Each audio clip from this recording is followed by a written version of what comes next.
Hi, everyone, and welcome to the Equity and Discipline Practices and Decisions session.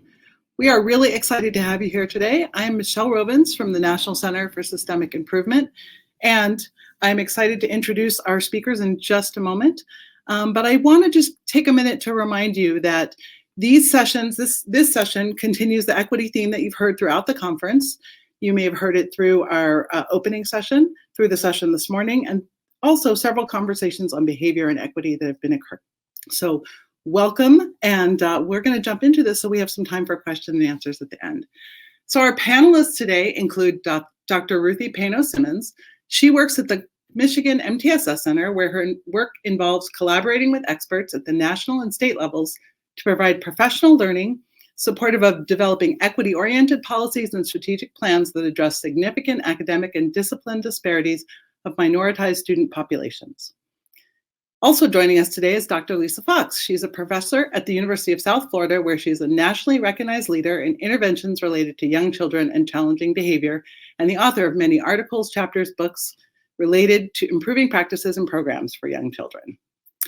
Dr. Dawn Meskel serves as a preschool exceptional children co-coordinator with the North Carolina Department of Public Instruction, Office of Early Learning. In this role, she supports cross-sector state collaborations and provides support to local school districts to ensure all young children with disabilities have access to high-quality educational opportunities. And last, but certainly not least, Kim Traverso is with the Connecticut Department of Education, where her work is grounded in statewide systems of support for the reduction and elimination of punitive discipline, specifically pre-K through 2 and disproportionality. She also works as part of the state team on school climate discipline and the trauma-informed school mental health task force. So I know you join me in welcoming all of our speakers today. And with that, I'm going to turn it over to Dr. Ruthie Pano-Simmons. Thank you so much. Hello, everyone, and thank you for having me in this space today. I also want to thank my colleagues on this panel, and I look forward to hearing and learning from them. I appreciate all the learning that's happened so far with the conference, and appreciate that equity strand that has been consistent throughout all of the sessions, especially the ones that I've been able to attend.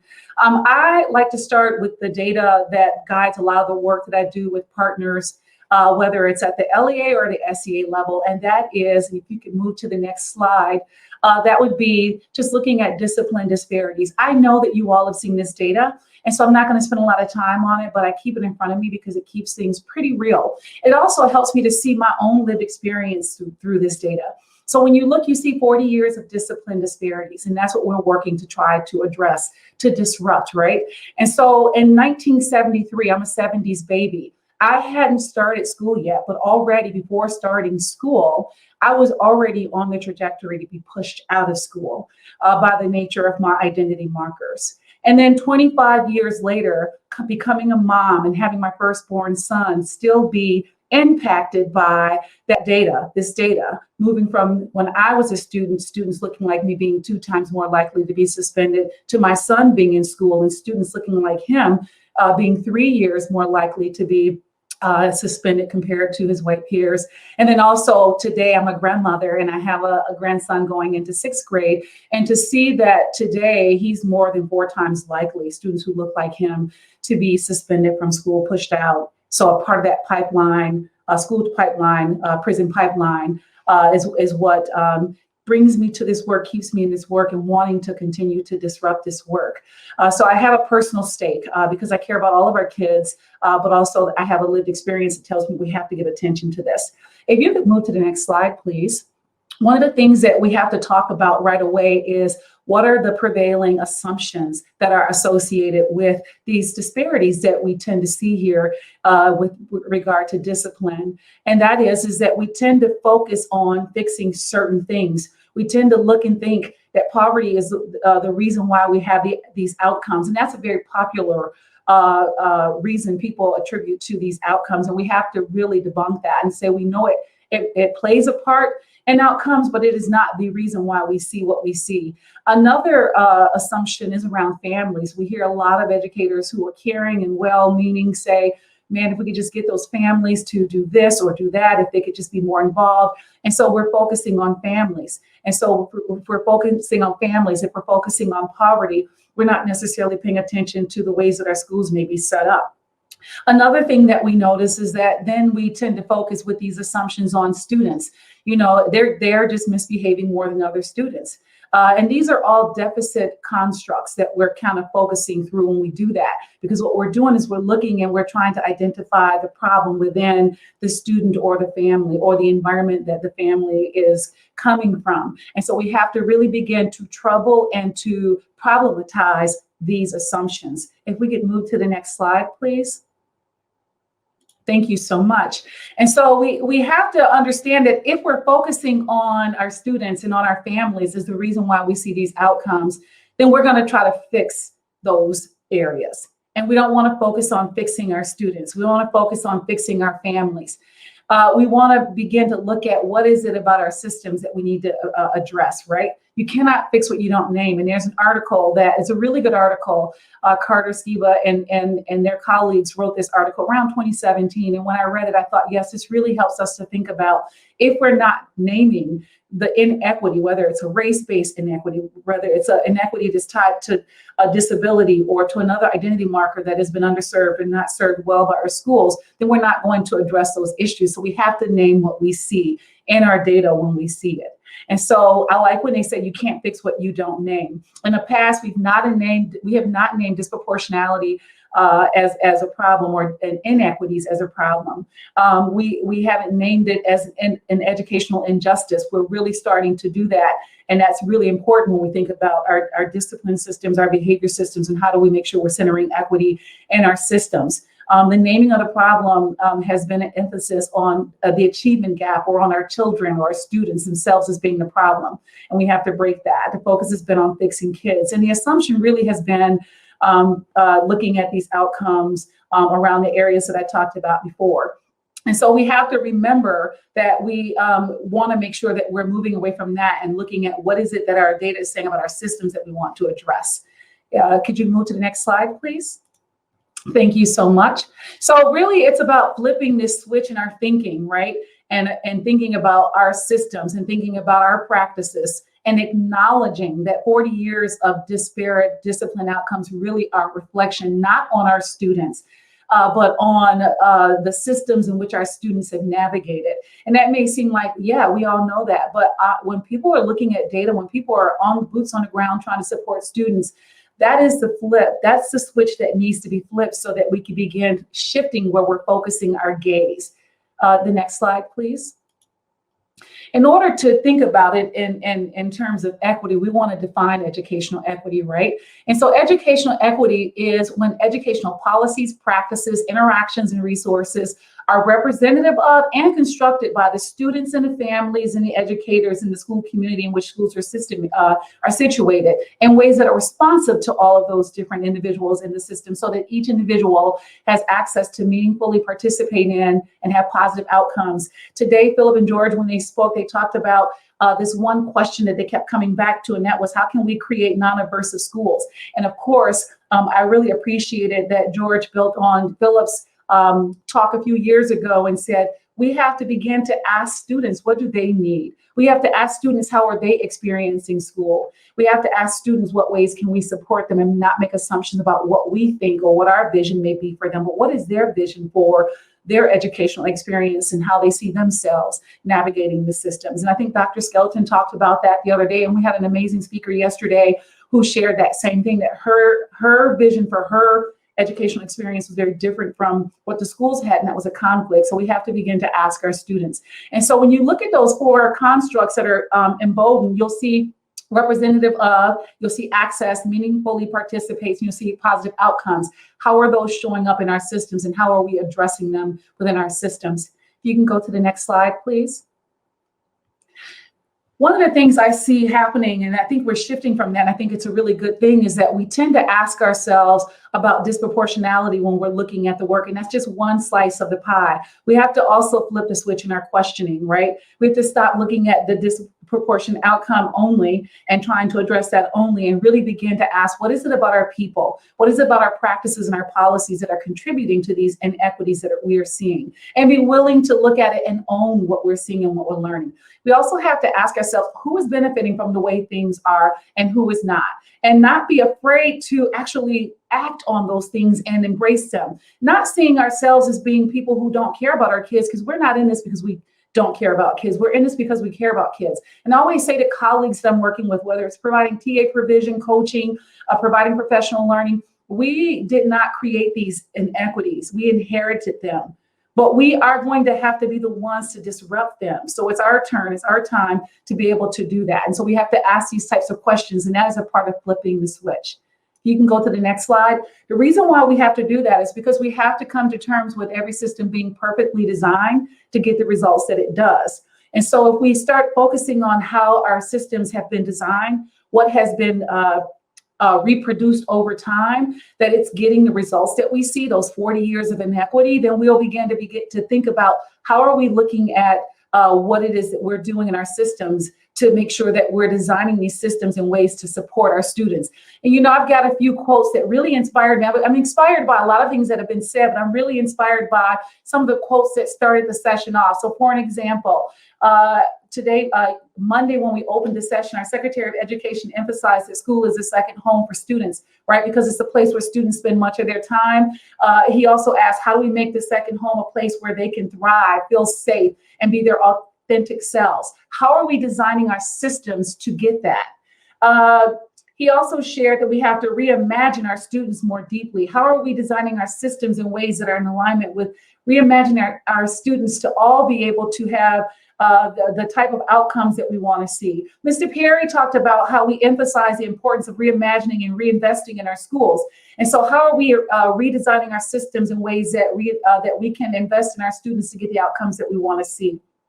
And then this is a question that Mr. Cornelius Minor asked. He shared that the inspiration that matters for students, and that he constantly asks himself, how do I keep a pro-kid imagination at the forefront of all that I do? And so when we're creating these systems, how are we making sure that these systems are set up to get these types of outcomes? Dr. Skelton said that she feels like inclusion is really about creating schools in communities where everyone is embraced no matter what their differences are, that the differences are embraced as assets, right? And the learning communities are set up so that everyone can achieve their potential and that the barriers to access opportunities and resources are dismantled. So when we're thinking about designing these systems, reimagining these systems, how do we begin to do that in ways where we can actually see the outcomes that we're all working so hard to get? And I know everyone's working hard. If we could move to the next slide, please. Some factors that contribute to these inequitable outcomes that we tend to see, especially related to racial discipline practices and outcomes, really, and that crosses other identity markers as well. It tends to be a cultural mismatch, right? The ways in which schools have been designed, they're not reflecting the lived experiences and the realities that students bring into those spaces. And so who's making those decisions? Historically, when we look at who's making those decisions at the different levels, we tend to see dominant culture making those decisions. And so the voices of students and families are not always at the table where those structural decisions are being made. And so when students enter into the space, systems are set up to advantage some students and disadvantage others, and we're not always aware of that. Deficit thinking is another practice that contributes to inequitable outcomes. How we think about students impact how we respond to students. How we think about students and how we understand students impact what we do in terms of practices and how we shape those systems when we put them in place.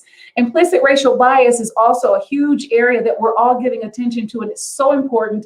I really appreciated Ms. Bonita Jamison the other day when she said in the session that in order to lead equity-focused change, that she has to do a lot of internal work, right? And she's done that work, and that she also had to educate herself and examine her own bias. In addition to that, we have to also make sure we are looking at ways in which power and privilege shows up in our systems to advantage some students and disadvantage others, and we have to disrupt that. And then finally, we have to think about how a heavy focus on our outcome data could be contributing to inequitable outcomes, because we're focusing on outcomes and not necessarily focusing on the inputs that leads to those outcomes. All of these things really do tend to lead to us focusing on fixing students and also other harmful practices. If you could move to the next slide, please.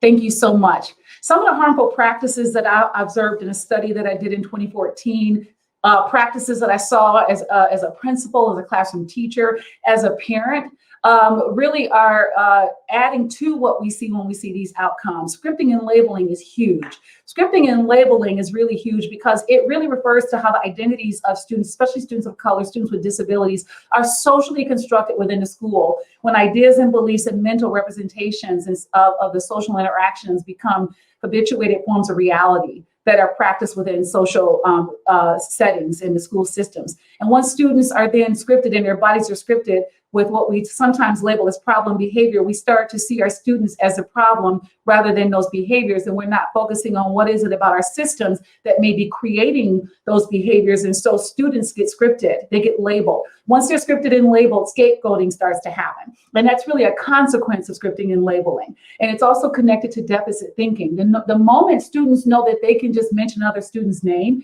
and that they're going to be the one to actually take the fall for whatever the behavior was or get the discipline for that, they know that they can do that. And then it creates this vicious cycle of students who've been scripted, not ever being able to get out of that labeling that they've gotten into. Another area is majors and minors. When we think about majors and minors, when we have implicit bias and we're acting from implicit bias, when we have ways that we're seeing students that have been socialized into our thinking, we can take situations that are minor behaviors and turn them into major. And several students in the study that was conducted in 2014 shared that they felt like that they were being treated for behaviors that were minor that became major. Silencing is another one. We have to really center students' voice in the work that we do, because a lot of students talked about how when they shared their side of the story, they weren't believed, they weren't heard, and that was connected back to scripting and labeling. So we have to be thoughtful about ways in which we are portraying students in their school spaces so that they don't end up being scripted and labeled and falsely accused. And then the other one is punitive consequences. And those punitive consequences are when teachers are really trying hard to support their students, trying to address the behaviors, and they think that if they can have that punitive consequence, that'll fix things. We know through our work around positive behavior supports and putting systems in place that does not work, and it actually contributes to the problem. If we can move to the next slide, please. In addition to thinking about some of the inequitable, some of the practices that lead to these disproportionate and inequitable outcomes, we have to look at our whole school structure. We have to look at what is it about all of the other systems and opportunities that we provide in our systems that may be contributing to students in their behavior. So we can't just look at behavior in isolation from all the other things that we're doing in our schools, because we know and we have data now that schools, that there are inequitable learning conditions that students of color, students with disabilities experience, like access to quality instructional resources, access to advanced courses in gifted and talented programs, access to rigorous coursework targeted at grade appropriate standards.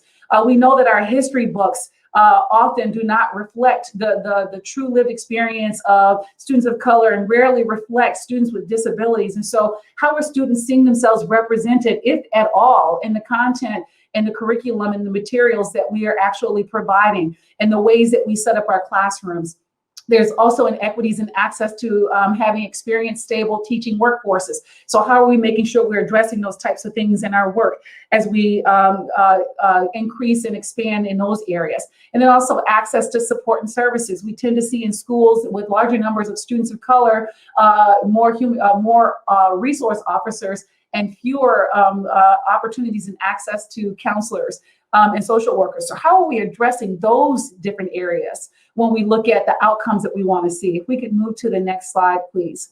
What I really appreciate is that we have to begin to think about how do we shift our gaze, right? Because our current gaze, and I see this across departments of education, I see this across school systems, because we really want to know how are children performing. And that's a really important part of our work. So we're asking that. And we're also asking if we're putting systems in place, and we should be. Are we putting systems in place with fidelity? Because we know if we are implementing systems of support with fidelity, that we're going to see increased outcomes across our behavior, academics, and other areas. And so what we want to do is we want to begin, if you could move to the next slide, is shift our gaze and start by focusing on the systems data. What is it about our context, right? The context in which students learn and teachers teach. What is it about the practices that we're putting in place that is contributing to the outcomes that we're seeing? And when we're looking at how we're putting these systems in place, are we putting them in place with fidelity? And are these conditions equitable? because then we can look at our outcomes and look to see how are these inputs impacting these outcomes that we're seeing. And so what data are we looking at in order to understand that? If you could go to the next slide, the Midwest and Plains Equity Assistance Center developed this particular document. And it's really a guidance document to help us begin to think about ways that we can ask, is access present in our systems, is representation present in our system across the different programs that we have and opportunities that we have? Are students and families able to meaningfully participate? And are we seeing high outcomes? There are reflection questions that are a part of this document that your teams could ask questions around to then begin to see to what degree do we see equity present in the work that we're doing, and where might we have opportunities to work? And so what this does is it helps us to switch our gaze to the systems and the things that we're putting in place to understand how they're impacting the outcomes. We can go to the next slide, please. When I think about this work around centering equity, I think that we have to think about leveraging systems. And so when I think about that, some of the barriers that I see to centering equity in our systems is when we are trying to do equity separate from the initiatives that we're engaging in within our schools and within our educational entities. We are looking at, okay, how do we make sure that we're providing professional learning, but they're separate from the work that we're doing. And so we want to make sure that they're connected to the work that we're engaging in. We want to make sure they're connected to the school improvement processes that we're engaging in, the continuous improvement processes that we're engaging in, because it's difficult to leverage what we have learned from implementation science if we and to determine whether or not these things are working if we are not engaging in a systemic approach to doing this work. And so whatever work we're doing around equity, it has to be connected to and integrated into the initiatives that we're focusing on and that we're providing all of our attention to. If you can go to the next slide, please. So when I think about that, I think it's really helpful to have a multi-tiered systems of support framework in place, because there's so many leverage points. And the leverage points that I think about, and especially with some of the work we did here in Michigan, where I live and where I'm from, with regards to centering equity in PBIS, is that you already have, if you're implementing a multi-tiered systems of support, such as PBIS, you're already engaging in continuous improvement and data review.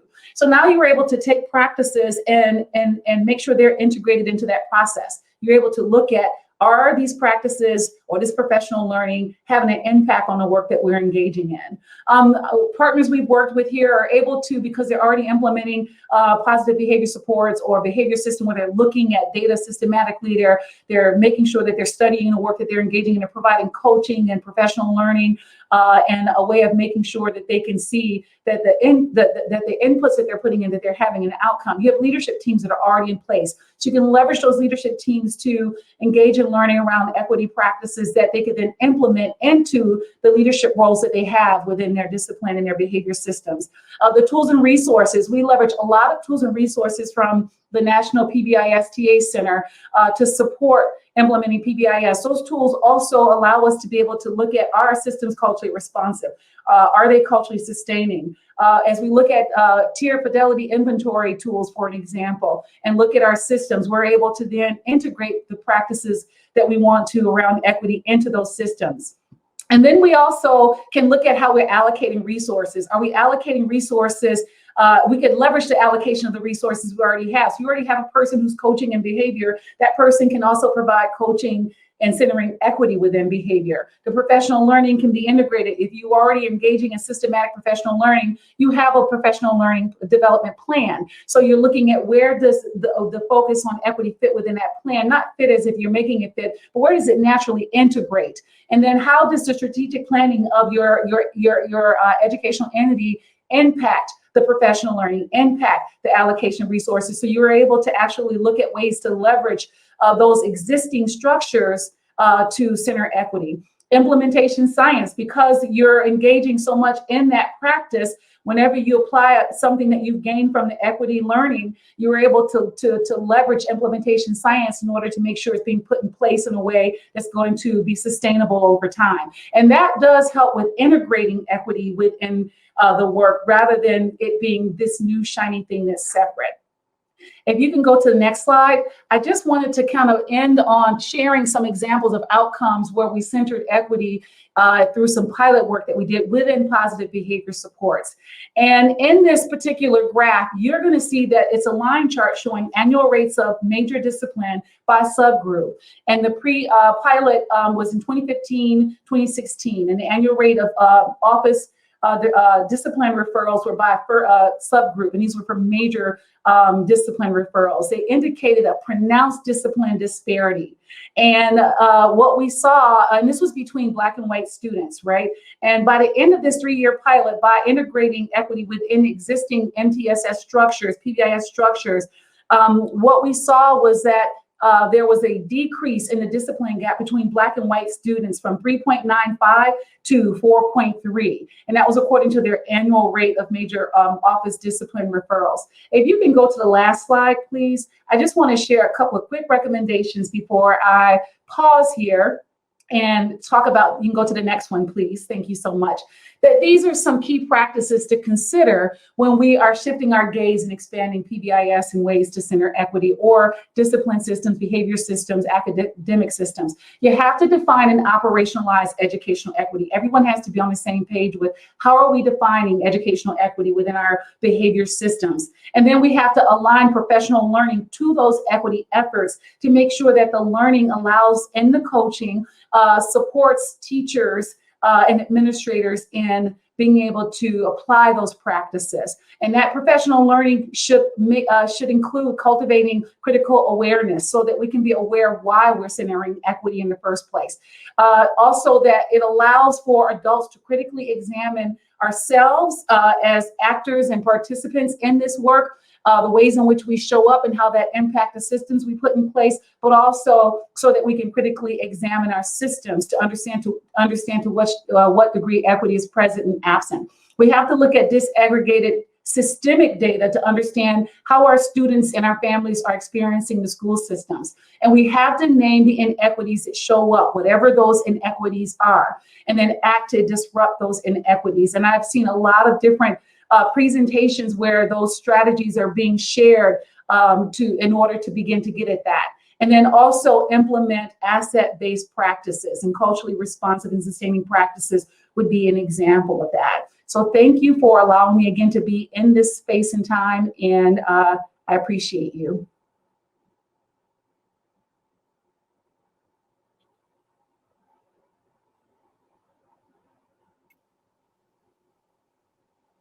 Great. Excuse me. Great. Now we're going to turn it over to Lisa Fox. Thank you. Thank you so much. Ruthie, I knew this would happen, that you have given us so much to think about that I'm like a little bit on pause and thinking through each of the things. I love this notion of a systemic approach, flipping the switch. And of course, it's on us. It's not about the students. It's not about the children. It's about what we do to support each and every child. So fabulous. Thank you so much. I'm with the National Center for Pyramid Model Innovations, and I'm going to shift our focus just for a few minutes to early childhood and talk about some of the issues around exclusionary discipline in early childhood and the work we're doing that I think is part of the solution in addressing these things. If you'll go to the next slide. And of course, what we want, especially in early childhood, is no exclusionary discipline. And kudos to the about 14 states and growing that have enacted state level policy around eliminating or restricting the use of suspension and expulsion with very young children. So what we want to do, our goal is to put those practices in place that ensure that children never lose time in instruction and are never pushed out of the classroom, and a family doesn't experience a child being pushed out of a program. You can go to the next slide. Unfortunately, it's an issue in preschool. And so I think you've seen the headlines. So preschool children suspended 3 more times than children in grades K through 12. You can go to the next slide. We also see in the Office of Civil Rights data system that disproportionality around race and gender. And so that raises really troubling questions about systemic racism and bias and the lack of culturally responsive practices and what's happening for that to be occurring and occurring over time. So this is a figure that hasn't changed much over time and something of grave concern to early educators. Can move to the next slide. And what's interesting, if you'll move to the next slide, please. What's interesting about early childhood is we don't use so much the language of suspension, out of school suspension, in school suspension. And a lot of these actions are kind of done benevolently, like, well, let's send this child down to someone else's classroom. Of course, I've just pushed him out of my room and somewhere else for that child to be, which really functionally and operationally is an in-school suspension. So I might ask a parent to come and pick up a child who I perceive, not me, I wouldn't do that, but a teacher might say, come and pick your child up. They're having a really hard time today. And of course, we know that hard time is really suspension. And the outcome of it on the other side is what happens to the child that experiences that, what happens to the family that experiences that. And so, of course, we want to help in early childhood, help people realize that these actions are indeed harmful to children. And especially when we're taking these actions inequitably and with children of color and unfortunately with male children more often.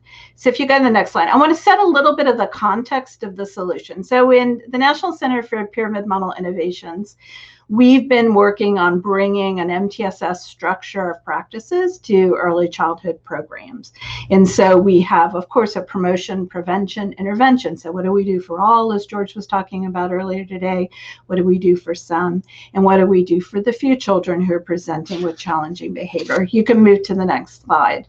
I just want to set a little bit, if you're not familiar with us, kind of how we're operating. So on the next slide, on the universal promotion, it starts with relationships, and that's our relationships with children, our relationships with families, and our relationships with each other in the support of children and families. On the next slide, that paired with supportive environments and the practices within that, when we have strong relationships, when we're connected to each and every child, when we're connected to each and every family, we're more able to meet the needs of young children, to ensure children are engaged, to ensure that children understand routines and expectations, engage in learning. And that means we're going to have less problem behavior. That means we're not going to even be venturing into the arena of thinking of what discipline practices we need to use. You can move to the next slide. Course expectations are critical, and we believe that making that clear and transparent is really important to young children at that universal level. If you move to the next slide. So at our next level, we think about social emotional learning. And if you go to the next slide, really going through this fast. So we think about the teaching of social emotional skills in some primary domains for all children, and really with a very explicit emphasis on that, and then the explicit instruction for some children to really help those children hang in, navigate the learning environment, their peer relationships, and to do that within partnerships with families. And then on the next slide, so then with those few children who present with challenging behavior that exceeds what we would developmentally expect, if you move to the next slide, we recommend an assessment-based behavior intervention process. On the next slide, please. Thank you. Where you convene a team, conduct a functional assessment, develop a behavior plan in partnership with families to address that. So move to the next slide. So that's our approach around the practices. And those practices are really key. If we can move to the next slide. I'm going fast, sorry. So what we have found is we bring this model to early childhood programs, this approach, and people pay attention to making sure people can implement those practices with fidelity, that we don't see expulsions and suspensions, which is very exciting and critically important. But we also see that these three kind of areas are super important around paying attention to the issue of equity and how we respond to child challenging behavior. And so I want to unpack that a little bit and share with you some tools that we've developed and are beginning to test with programs that I think is really part of the solution of this critical problem. Flipping the switch, as Ruthie has just shared with us. So go to the next slide, please. So across programs, if we're in a Head Start program or a childcare or a public pre-K program, we think about a team implementing the implementation infrastructure that will support people to use those pyramid practices, as I just talked about. And I want you to note here that they use a tool to really pay attention to that. So they have data to be thoughtful about whether or not they're putting that implementation infrastructure in place. And the programs that do well around addressing the issue of exclusionary discipline, on the next slide, are the ones that make an explicit commitment to do that. So they are actually thinking about doing the work of and saying, we want to eliminate, to reduce, to really address through our policies and procedures, the use of exclusionary discipline practices. So they're grappling with that and making decisions around that. This document is available on challengingbehavior.org if you're interested in downloading it. But they need to know what's going on with the children, right? What the behavior is, how people are responding to behavior, which children are we responding to in what ways. So if you move to the next slide. So we've created a system, and I believe it's really the first system that's been available where people can collect data on behavior incidents. These are behavior incidents that are outside of what's developmentally expected for young children. They can collect those data and analyze those data as a team, critically important, to really understand how are we doing as a program, where are the behaviors, how do we support children who are having those behaviors, and making decisions about what's next. So this system we offer on an Excel for free. PBIS apps has adopted it and is offering it as the Early Childhood Swiss. Critically important because prior to a few years ago, people really didn't have a way to track and analyze. So unless you have the data, we can't really name the problem, as Ruthie just shared with us. Naming the problem is so important. If you move to the next slide. So what we're measuring is a little bit different than the K through 12. So we're not measuring the adult decision that the child has violated a school norm. We're really measuring a child incident of behavior that occurs in a way that exceeds what's developmentally expected or is dangerous. And those behaviors, as teachers encounter them, are the things that can lead to more exclusionary discipline practices. Those are the things we need to figure out to be able to support children better and to be able to support teachers better. If you go to the next slide. So we've set up the system to allow for an analysis across the program, classroom by classroom, and to look at it child by child. So we really can dig deep into those data and understand what are the behaviors where, who's involved, perception of motivation. We've also set it up so it'll calculate automatically for them if there's disproportionality. So important to problem solving around this. So what if we even are noticing with disproportionality which kids are having behavior incidents? Might that detect whether or not when this child of color, this boy, black boy, engages in a problem behavior, I'm noting it as a behavior incident, but I'm not noting it for this other child in my program. So having those data in a way that a team can work with it is super important to their ability to address these issues. If you go to the next slide. It also then tracks for them dismissal, suspension, and those are kind of clear to them when we put it on the form. We don't name it that for the teacher. We say what it is operationally. It also tracks when we push children out of the classroom and out of instruction and summarizes that as in-school suspension, which is sometimes a really surprise to the program that those things are going on and happening. You can move to the next slide.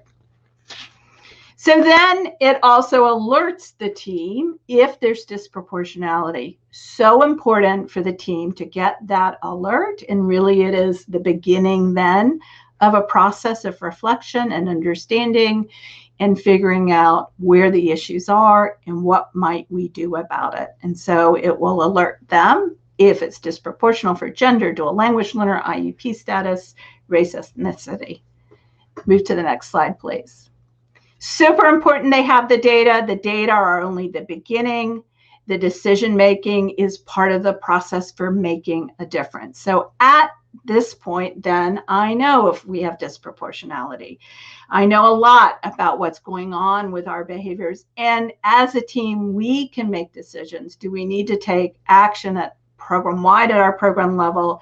Do we need to touch base with a few teachers and support them? Are there children that we need to be supporting? So we can do a lot here. We can do a lot to address problem behavior. We can do a lot to think about new prevention practices. We can begin to kind of unravel the threads of thinking through where do we have equity issues and where do we need to address some of those issues. If you move to the next slide. So in partnership with our friends at the PBIS Center, we've developed a guide to really help people then look at their implementation infrastructure and tackle some of that. So, we might note as a team that we need to work on things like welcoming families, our family engagement strategies. We might need to think more deeply about our coaching of staff. We might need to look at elements of our implementation infrastructure through how well are we doing in terms of culturally responsive practices. So this guide really helps them do that. It is an action guide. It's hyperlinked to processes and resources and ideas for their action plan. So it really moves them into taking action. If as they do this work and they're unpacking their data, they believe that some of the issues are within classroom practices. You can go to the next slide. We have a data source that we use across our classrooms in the pyramid framework, which is the teaching pyramid observation tool. So that lets us know how well teachers are doing all the practices. But of course, that doesn't unpack for us that each and every child gets those practices. I think our plenaries talked about that a little bit this morning. Are we getting every child what they need? So we've created another tool that helps classroom coaches. So a primary part of our work is making sure that teachers have a classroom coach who helps them implement these practices with fidelity. So if you move to the next slide. So as we begin to dig in the data will help us see perhaps if there are issues within individual classrooms, but also classroom coaches have a feel as they do classroom observations and work with teachers on action plans about what's going on. And so we structured a document for coaches. And this document helped the coach first reflect on what they see. So using both their teaching pyramid observation tool data, but also their conversations and the way we see those practices enacted in the classroom. Be able to identify issues using data sources to identify the issues paired with observations. And then we give the coach resources that they can pull together prior to going in the conversation, the coaching conversation with a practitioner.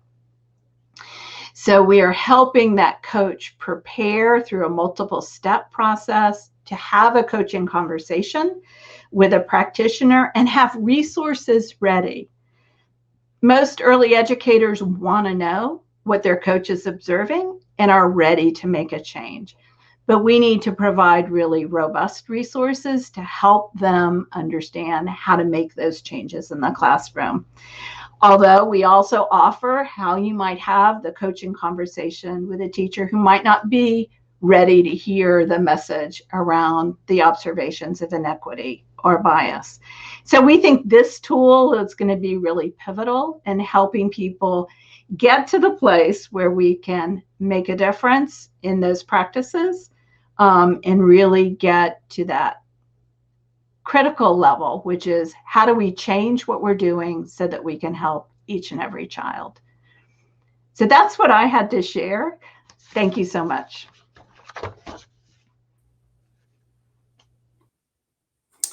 Good afternoon, everyone. I'm so grateful to be here today learning with you all and to share some of the work we're doing in North Carolina to address equity and discipline practices for young children. Our efforts have been intentional, reflective, and data informed, and you'll see that they include long and short-term strategies. We've taken a broad approach, which, to be honest, sometimes feels messy and slow. Our work is focused on awareness and messaging, supporting effective teaching practices, and being mindful of systems change and implementation design. You'll see that we've made progress and that our work continues. Next slide, please. So first, I'd like to set the context a bit by sharing some of our historical data. As you've probably experienced too, we have a lag in available data. That said, the Children's Equity Project and the Bipartisan Policy Center recently reported that in 2015-16, North Carolina ranked 7th in the nation for the exclusion of young children. And while all states were found to have racial disparity in exclusion rates for young Black children, North Carolina's disproportionality rate is above the national average. Family perspective also informs our work. Nationally, parents report much higher rates of suspension and expulsion than programs report. According to the National Survey for Children's Health, in 2016, parents reported that nearly 50,000 children under the age of 5 were suspended and 17,000 were expelled in one school year. So as I noted, we strive to take a data-informed approach, and we know that quantitative data regarding this topic is difficult to gather and analyze across all of our early learning sectors. This analysis and information provided by the Children's Equity Project really reinforces the limited data we've been leaning on. Next slide, please.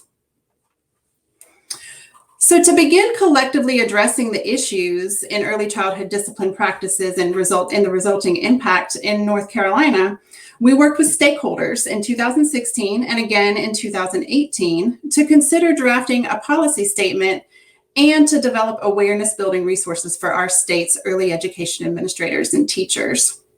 This work began with orienting stakeholders to the issues in early childhood discipline, including the known disparities, and reviewing existing national policy.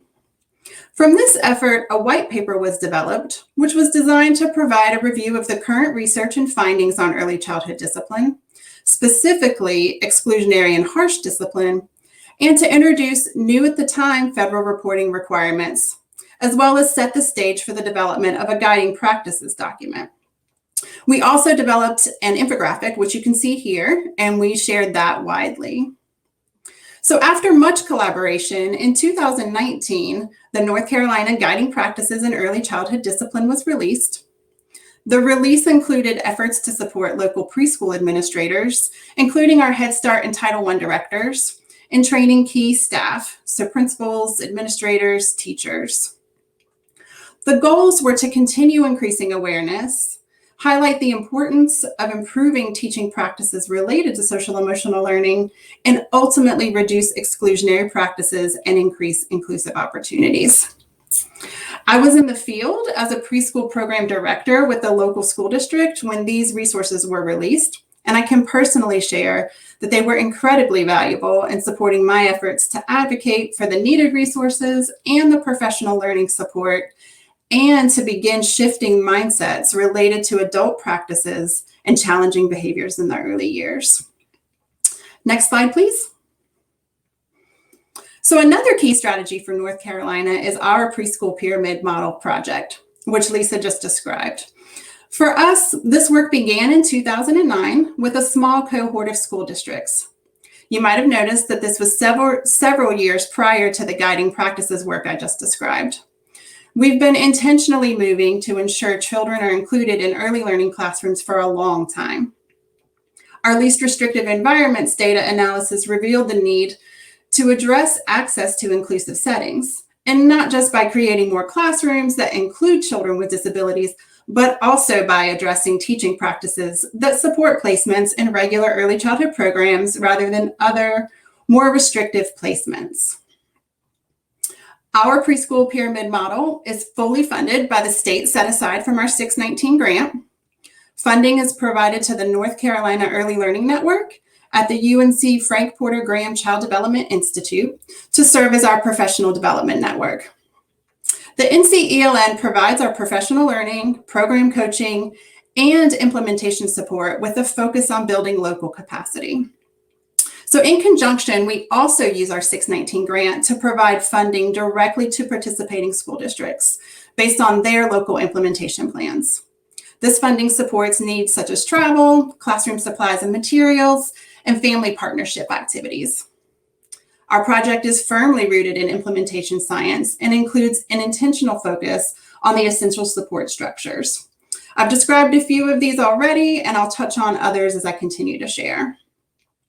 Last year, we did take a pandemic pause with regards to adding new coaches, classroom teachers, and sites to our pyramid project. That said, we saw incredibly impactful efforts across the state with the remote implementation of pyramid practices, virtual coaching, and the sharing of resources specifically designed to support children and families at home during COVID-19 restrictions. You can see our 2021 implementation data on the slide, and I'll add that we also partner with a few Head Start grantees, and I'll describe that work in just a few minutes.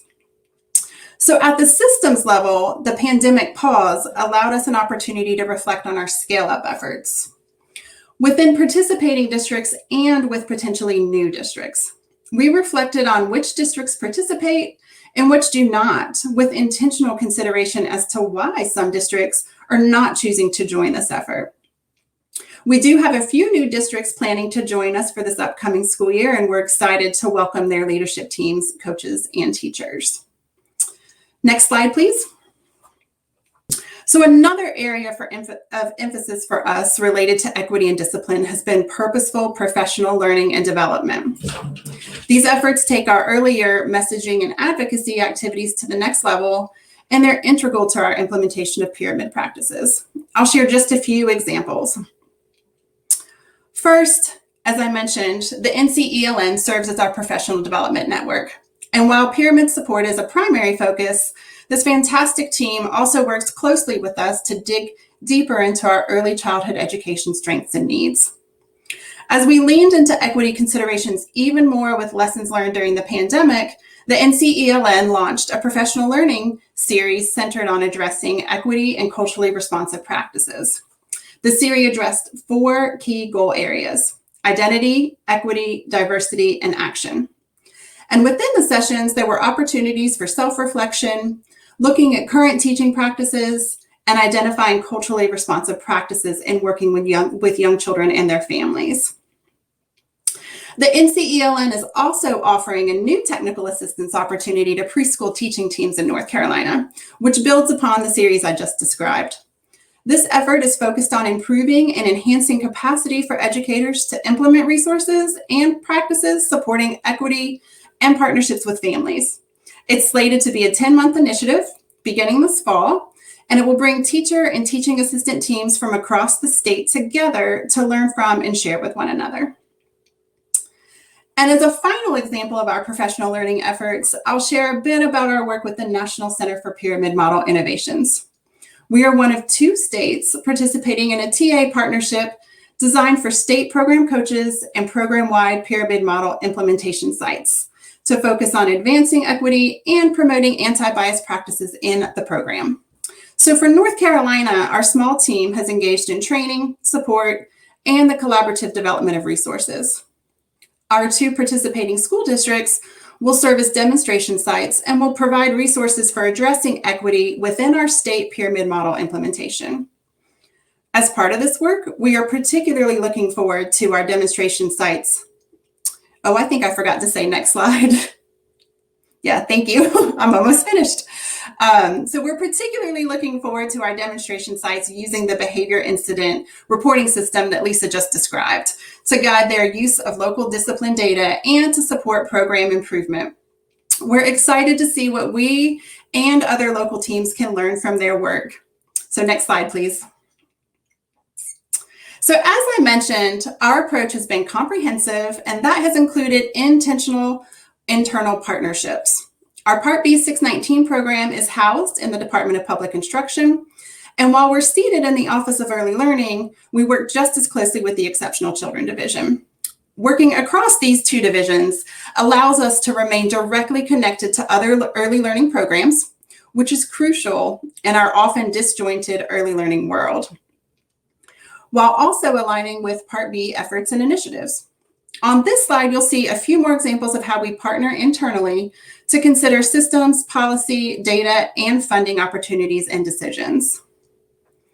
So first, for several years now, we've been collaborating with our Integrated Academic and Behavior Systems team at DPI. This team supports the work of implementing and sustaining an MTSS framework through the lens of data, systems, and practices. And as a side note, they have intentionally focused on supporting social emotional learning for pre-K through grade 12 students and staff. Our work with this team is focused on aligning our tiered supports frameworks, so our pyramid model implementation and our MTSS implementation, creating a shared language, and supporting vertical alignment within school districts. Soon, we're planning to bring districts with a strong MTSS and pyramid leadership teams together to learn more about how we can support the inclusion of preschool programs in district MTSS teaming efforts and how MTSS leaders can support pyramid model implementation at the district level. So I've already shared a bit about our pyramid model reflections, and one aspect that we've deliberately reflected on is which districts are participating in our project and which districts are not. We've completed some informal analysis of data related to overall district funding, performance, discipline disproportionality to determine which districts might benefit most from participating but are not. And we're now considering what we might need to do differently to ensure our project is more accessible to those districts. And I'll quickly touch on the last two notes of this slide. So for data collection, reporting, and analysis, we really had to leverage a number of internal partnerships to support the collection of preschool discipline data, as is now required for federal reporting. This not only required a great deal of relationship building and alignment, but it also offered us the opportunity to share our message and advocate for our youngest learners across DPI divisions and teams. We had a lot of joint aha moments as we tweaked data systems and developed the technical data collection and reporting guidance that complements and reinforces our discipline practice guidance. So as for ARP funding, I know we're all in the same boat right now. So I'll just note that we're thinking internally about how to best support our local programs in planning for these funds and for strategically prioritizing needs, such as strengthening teacher practices, social emotional learning, and discipline considerations. And at the state level, we're thinking about what that means for us. So what do we need to be equipped to support our local teams, and what can we offer so that together we can effectively respond to the known disparities as well as the needs we anticipate as children and teachers begin to return to school. Next slide, please.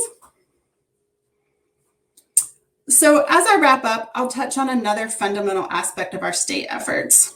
For our pyramid model state leadership team, which is one of our essential structures, has been recently re-envisioned to not only be a truly cross-sector team, but to also support pyramid implementation across 3 different sectors. So our Part B implementation in Part C, and within our community childcare centers.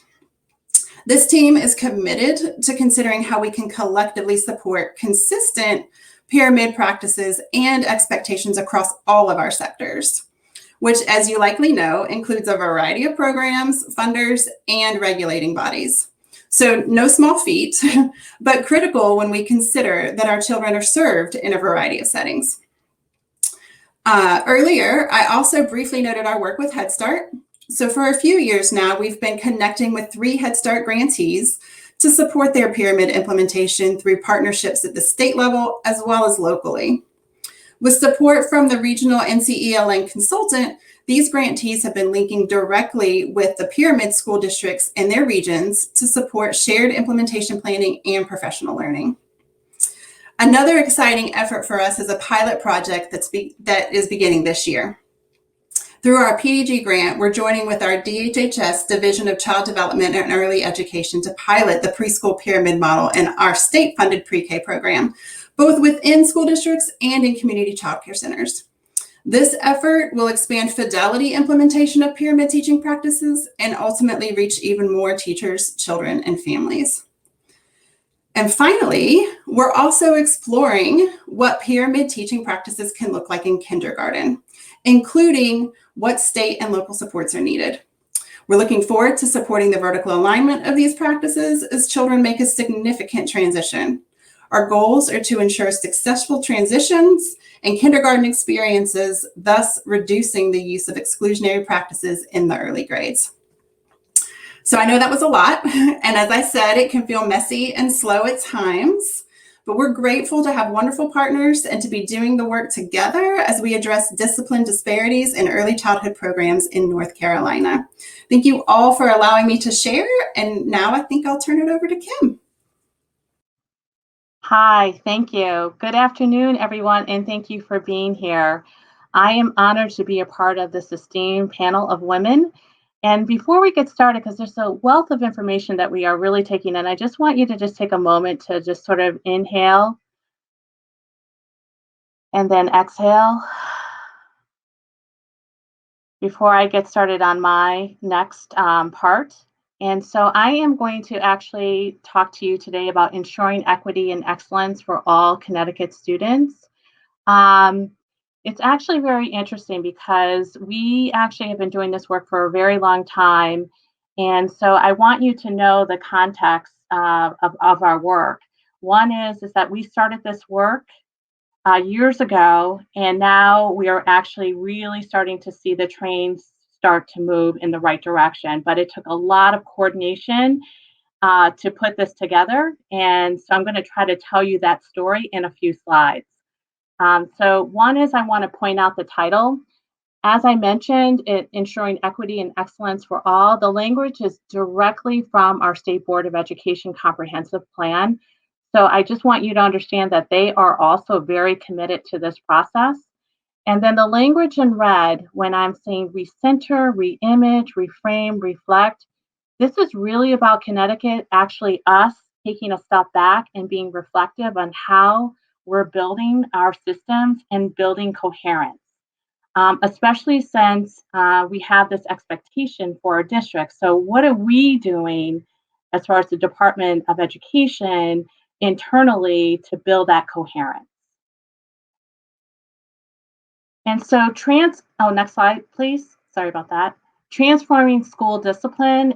There's 5 areas that I'm really going to concentrate on today, which is data monitoring and support strategies, policy guidance and professional learning, a concentration on charter schools and pre-K to 2, and also our statewide Connecticut School Discipline Collaborative.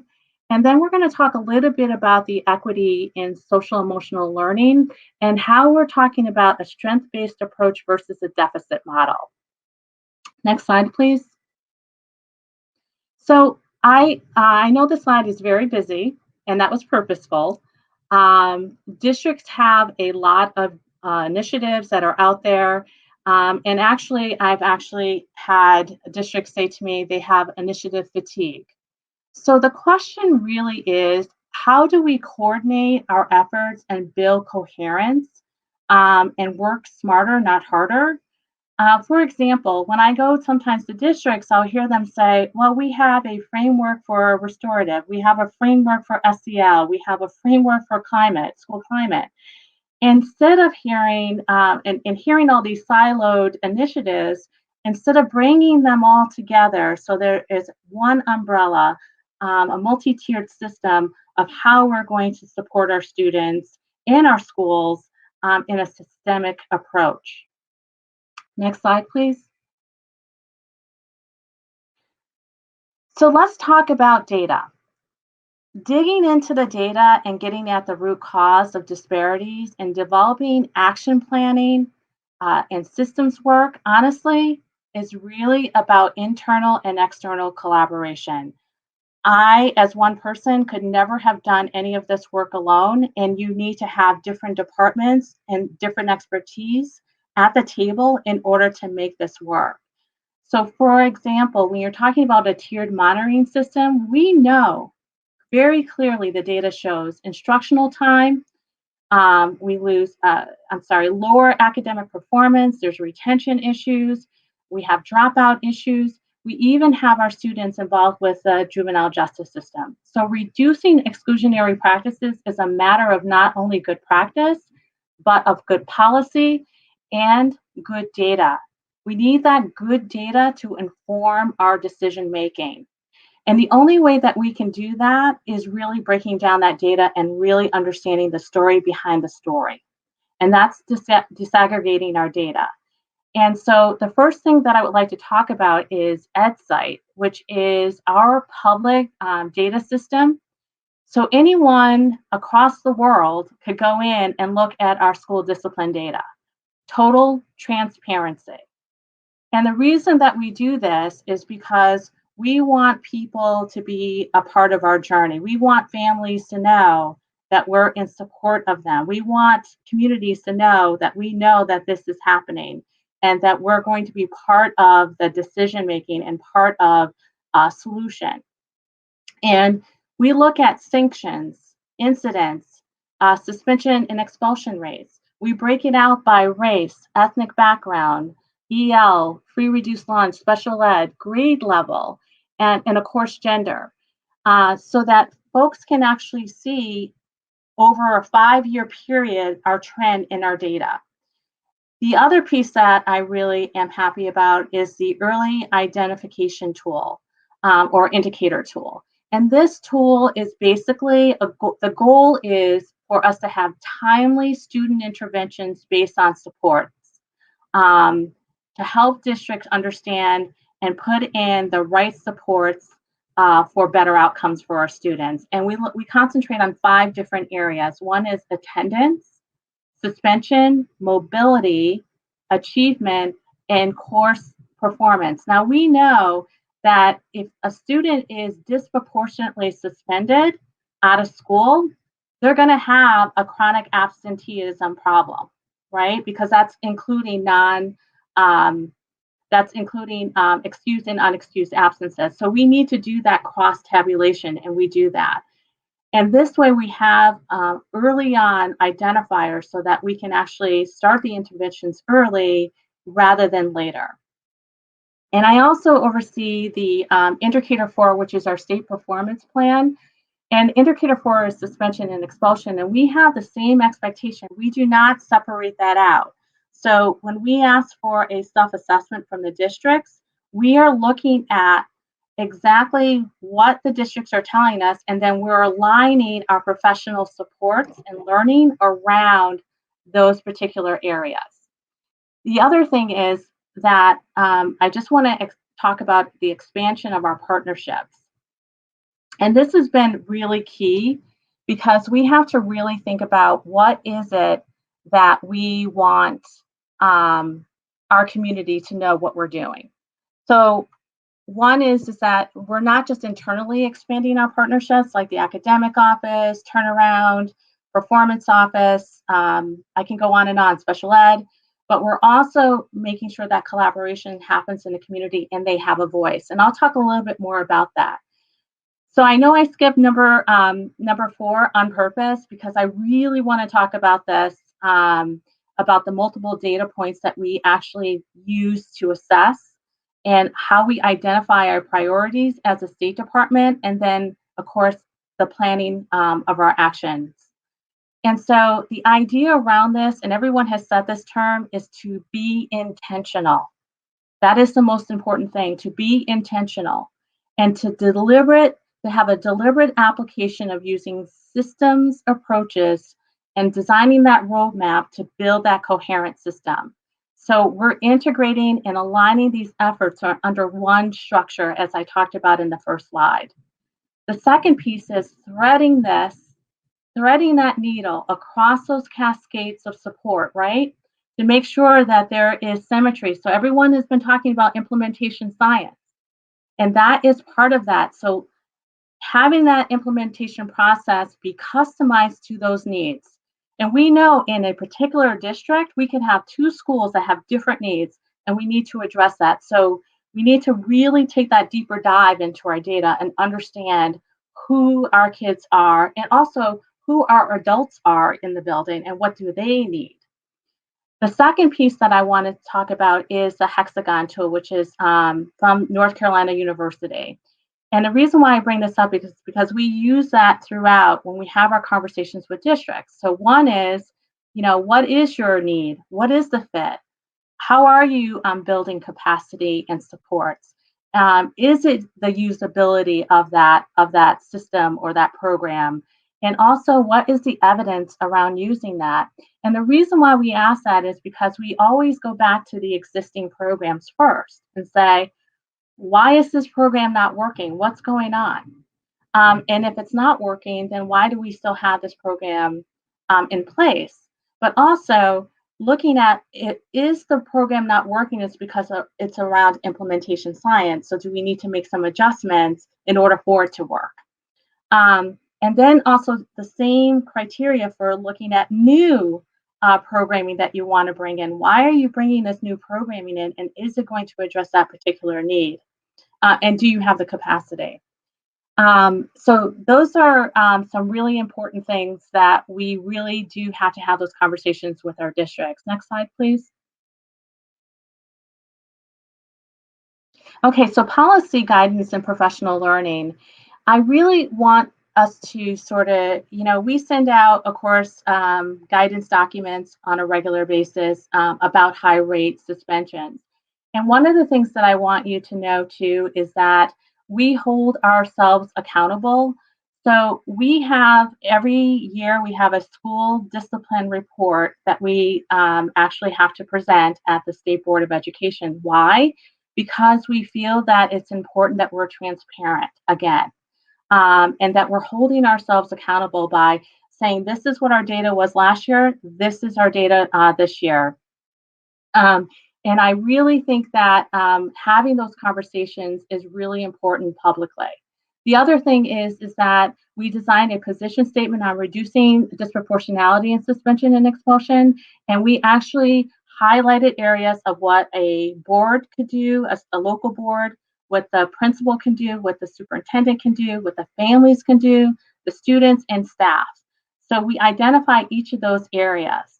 And then when I just want to talk a little bit about policy and practice alignment. So we developed something called the school discipline protocol. And what we do is we actually go and we look at structures. We look at the policies that they have in place that are to, parent policies, student policies, and then staff policy, and is there an alignment within that? We look at the alignment between policy and practice, and also do we have all the right people at the table to ensure that these policy may come in as bias. And we also address beliefs, the beliefs around our students and learning. What is that staff's beliefs around that? And we have those courageous conversations because we can't really get to the root cause of the problem if we don't have those conversations about what our thinking is around our students. And we also have alternative education sort of guidance that we were not sort of, but we did write guidance. And that was really about two things. One, if you're expelled from school, you are still entitled to an education and you should be getting it. And you should be getting a full education. Because then also when we have the reentry or the transition back, you are ready to go. And so we make sure that we have that pre, during, and post piece in place. But more importantly, we also have counseling in place so that they can transition back and have supports. The other piece is that for family and community, we have guidelines on principles of high impact strategies in bringing families and community partners in. And there's that home and school through line that happens. Okay, moving along. And so, yes, next slide, please. So grade 2, pre-K to 2, I'm sorry, in 2015, a law was passed and it was prohibiting suspension and expulsion of students in pre-K to 2 unless it was a violent or sexual in nature. So we had to put out guidance in regards to that and what does that actually look like. We also highlighted the districts who had some of these issues and did a community of practice with those districts and provided and sort of like almost like a SWOT analysis to assess where they're at. But we also made sure that the Office of Early Childhood was part of this process because they are also implementing the pyramid model. And so we wanted to make sure that we had all these pieces, again, the collaboration and the coordination and alignment so that everyone was on the same page and going in the same direction. The other piece was, which I love, is we had Dr. Kent McIntosh come and talk to this group. And he really talked about equity in school discipline and practical strategies and tools that you can use. But we took it a step further. It didn't end there. We went in and provided technical assistance to these districts. Next slide, please. Thank you. And so this is one of my favorites. Our commissioner, our acting commissioner right now, Charlene Russell Tucker, actually started this a few years ago, and it's the Connecticut School Discipline Collaborative. This is an amazing group. They're multidisciplinary, experts from education, public policy, law, youth development, and community leaders. They actually, two things that happened. We developed a series of equity series called Critical Consciousness for School on Racial Justice. And Dr. Darren Graves led this charge. He's from Harvard University and Simmons University. And what he did was he helped us, or he facilitated conversations, these very difficult conversations on explicit and explicit bias.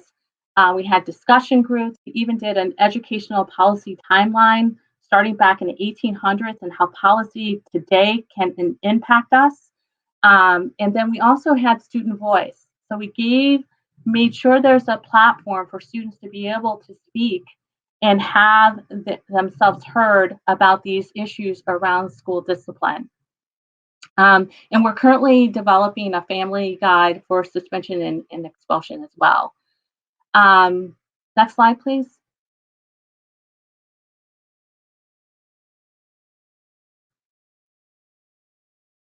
So actions, so this is my last slide, which is SEL. This is great. So we actually had an incredible ride with SEL. So everyone is on this SEL kick, and that's wonderful. It's very important. But we wanted to actually be very intentional again, because we wanted to know what the need is in our state. So we did a statewide survey. We developed about 25 questions asking about policy, strategic operating plans, what measures you're using, curriculum, so on and so forth. And we got 67% of our state responded back, which is incredible.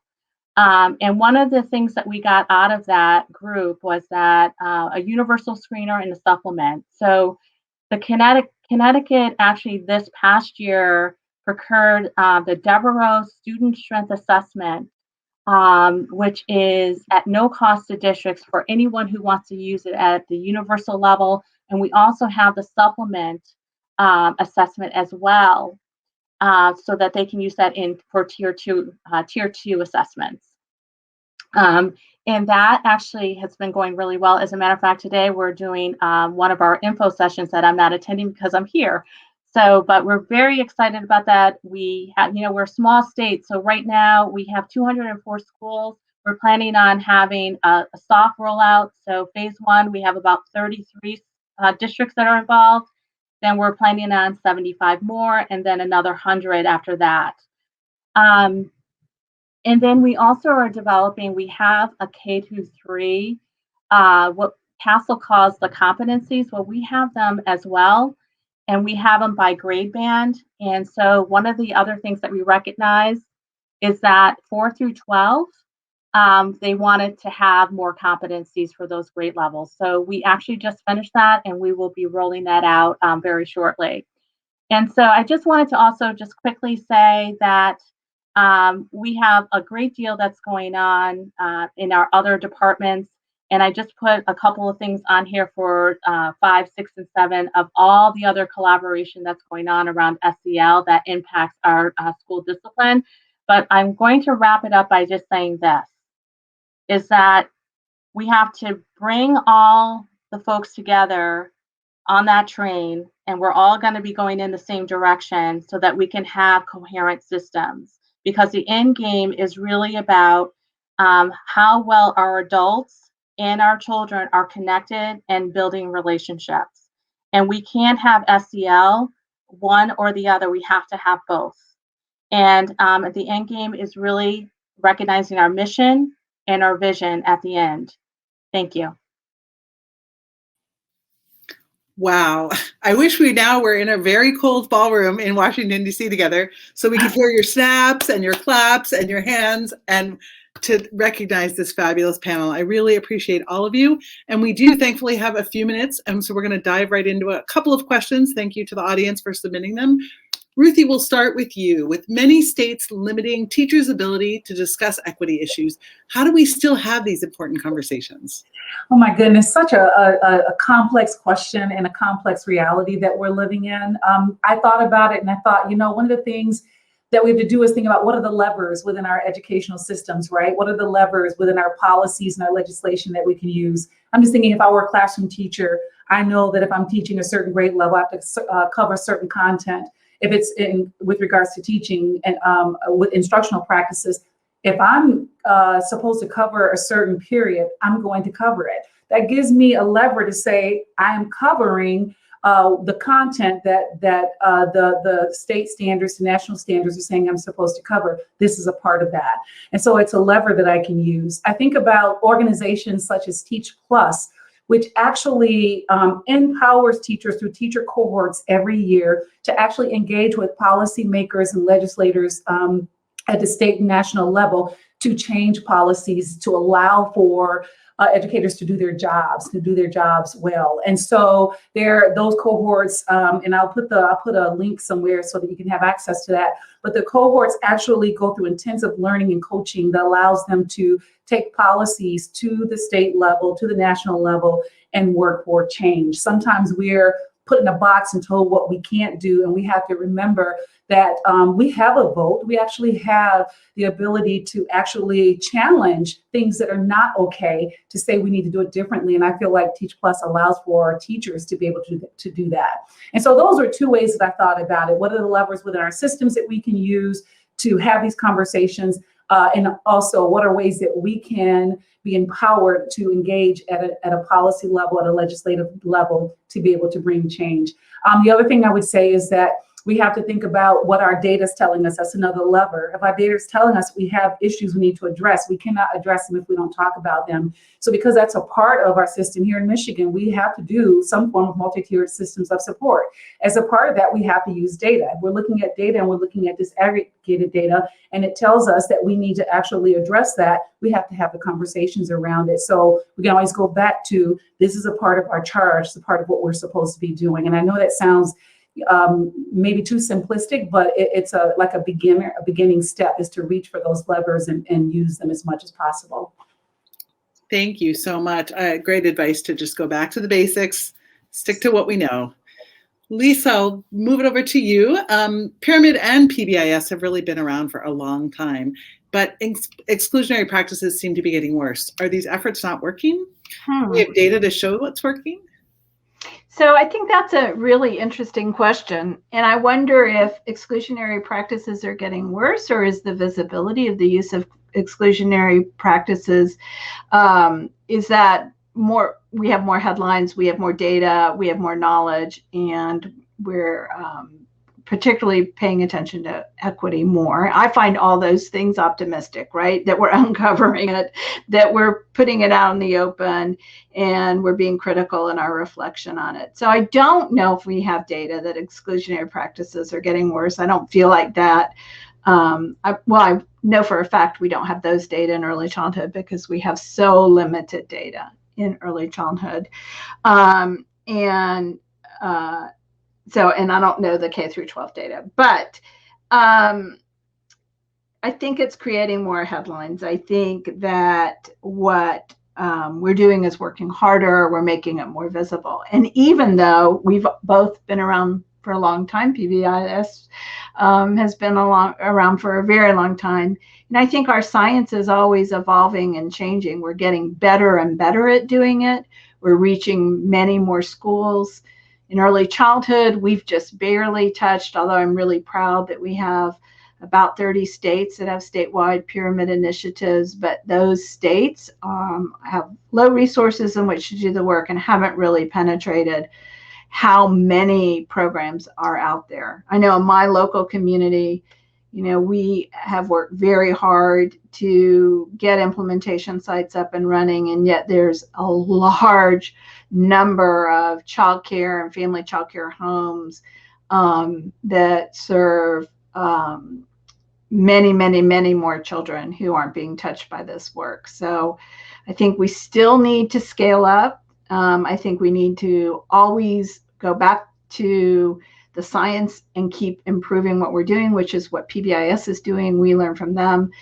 And what we've been doing in the pyramid work as we engage with our partners, as we tackle this together. Absolutely. The more we know, the more there is to do, the more layers of that onion we peel back, for sure. Right, for sure. Great, thank you. Dawn and Kim, I'm going to ask you the same question, but we'll maybe start with Kim since you had to go last. How do you balance and help educators see the connection between equity, cultural responsiveness, and evidence-based practices? That's an incredible, great question, by the way. And I think the first thing I would say is that equity and cultural competency should be embedded in everything that we do. And so even if we are talking about a school district that may be, all white students, they still need to have culture in their school, right? So it's imperative that we understand why the why behind equity.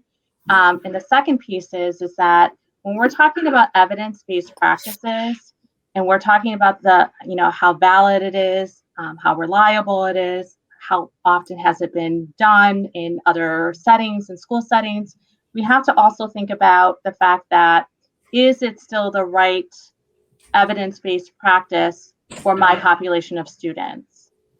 And so, yes, evidence-based is very, very important, but we have to also make sure that it has, when we, just to give you a quick example, when we were looking at the Devereaux or the DESA for the assessment, we wanted to make sure that it has been tested on multiple school settings.